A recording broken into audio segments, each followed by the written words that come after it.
But those short-term issues that you talk about, I mean, that's not going to change, right, even if we press ahead with nuclear, because the first plant or reactor wouldn't be here if things go well by the mid-2030s. But the whole point is that you cannot have reliable power, let alone affordable power, and reliable is the most important thing. I mean, you won't have industry if you don't have reliable power. If the power starts going off, we live in a country like many African countries, a lot of your viewers will have been there, the power comes on for a few hours every day and then it goes off. If we don't have reliable power, we won't have industry. So reliability is the first thing. You can't do it with renewables. You can't do it with weather-dependent technologies. The idea that batteries will do the job and give us the backup we need, they might do it for homes, but it won't do it for industry. It won't do it for smelters. We're worried about gas. That's another fossil fuel. Yeah. We're not going to make those targets anyway. Let's understand that. Let's be honest about it. It's blowing in the wind to say we're going to meet those targets of 2030. There's not a serious engineer anywhere that I've met who thinks we can do it. And I don't see how you can get to net zero by 2050 either without nuclear. I don't see how you can do it. So the choices become quite binary. We can accept that we go on continuing our economic slide.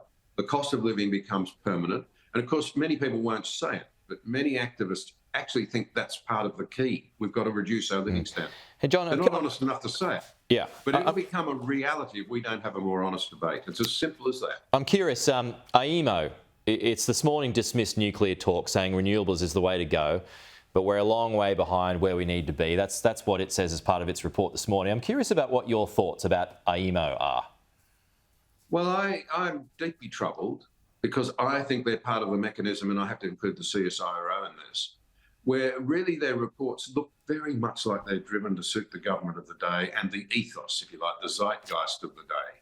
The mere fact that they're saying we're way behind, yes, we are way behind. They're not offering a way to catch up. That tells you that if you really want to move towards net zero, you may not meet the targets, but to get there, you're actually going to have to think much more broadly. What are they doing? Shutting down the debate. Look, I'll be honest, I think it's pathetic. And I think it's almost treasonous to the genuine interest of Australians. I think Australians need to face the reality that we're now living in a climate where ideology wins out over the real interest of the Australian people almost day in, day out.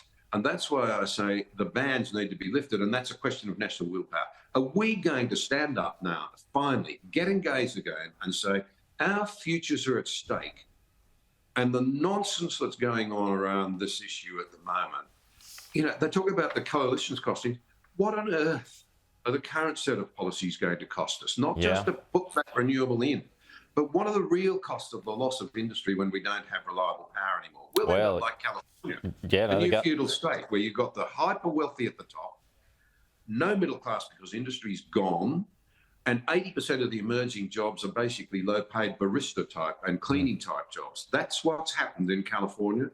It's coming our way if we continue to debate these issues with the superficiality and the childishness that is on display at the moment.